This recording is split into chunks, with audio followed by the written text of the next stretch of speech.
You've listened to guitarists like Steve Vai, Jimi Hendrix, Eddie Van Halen, artists with some of the most recognizable sounds, and you too want to possess your own playing style that you can shape and refine as your own. You've watched dozens of videos of middle-aged men telling you how to play the same outdated copy and paste phrasings. You've scoured Ultimate Guitar for every tabbed song they have of your favorite band, yet when you try to make your own music, the pieces just don't line up. 3, 4.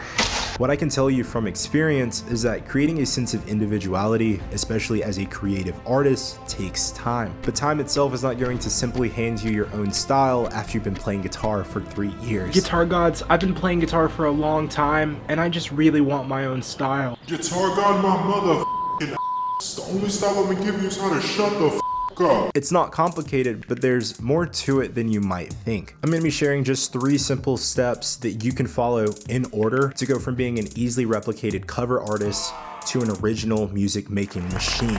Now, before I get into those 3 steps, let's quickly define what it means to have your own style. For one, it's unique and tailored to you as an individual. Second, it's not easily replicable unless someone is intentionally trying to replicate it. And finally, it's instinctive, meaning by default, you can't help but do things the way you do them, unless of course you're actively trying to do otherwise. Everyone has their own way of doing things, and for those who do it well,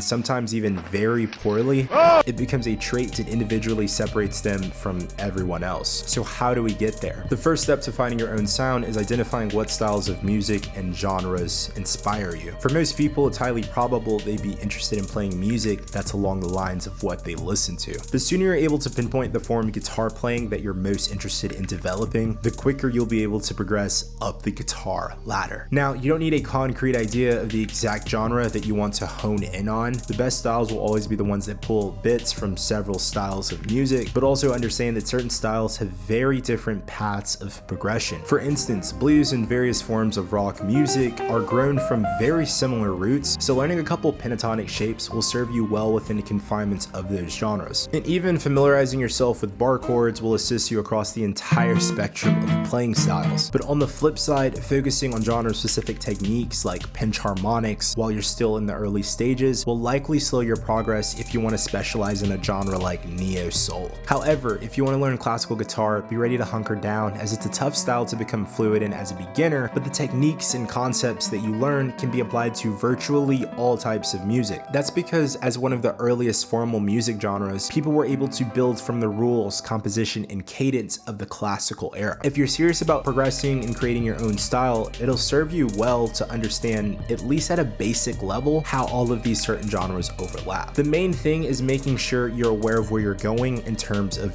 your guitar progression. It will likely be discouraging if you try to take on learning too many skills at once, because it is far more efficient to build a fundamental foundation and grow your arsenal from there, as opposed to trying to get the walls and the roof in place before your structure has a good ground to stand on. And you're likely wondering, how do you build that structure? And this leads me to my next point. Play a lot of guitar. And when I say play it, I'm not just referring to running the same scales with a metronome all day. Just pick it up and play what comes to you.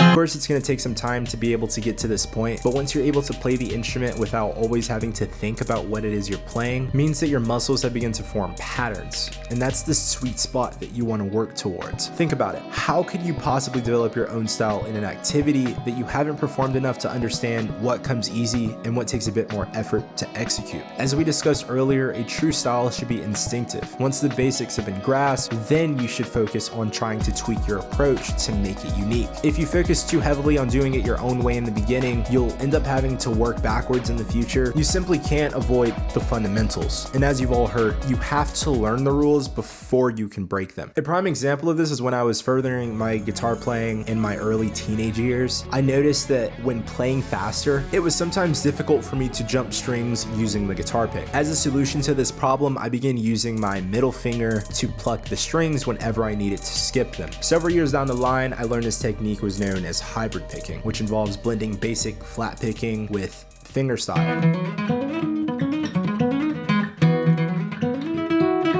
Incorporating this technique didn't even require me to really practice because first off, my fingers are weirdly long and also the movement was natural for me. From that point forward, hybrid picking just became how I played the guitar, and also it has a strong impact on how I write all of my riffs today. The longer you've been playing guitar, the easier it becomes to establish your personal sound and the better you can understand yourself as a musician. Figuring out your strengths and weaknesses with anything, especially guitar, is so important, but for them to appear, you have to play enough outside of your selective practicing and just learning songs. Once you've nailed those last two steps that I mentioned, it's time to move on to the third and final step. Make your own music. It doesn't matter if it sounds bad or doesn't mesh harmoniously, because if you're doing it enough, you'll continuously progress. Your ears will be able to pick out melodies better, and over time, you'll start writing pieces that you didn't even think you were capable of. And trust me, doing this in the beginning isn't as complicated as you might think. You don't need professional gear or a studio to work out of. If you're serious about making music, there are tons of amps with built-in looping functions, or you can even go the route I went down using a looper pedal specifically. This is probably the easiest way to get started if you're not familiar with music production equipment. All you need is an amp, looper pedal, 2 instrument cables, and you're good to go. I would sit in my room all day every day for hours on end coming up with different melodies and layering them. I did this so much that the first few songs I publicly released were all songs I created using the looper pedal. By doing this, I was able to instantly play and keep because I developed a strong sense of pitch, as well as how completely different melodies all worked together. And since I was playing over my own chord progressions and not generic backing tracks from the internet, I discovered the sounds I loved as well as how to achieve them. And once I started making my own music, I found it heaps and bounds more enjoyable than learning songs from other artists. So guess what? That was literally all I started doing.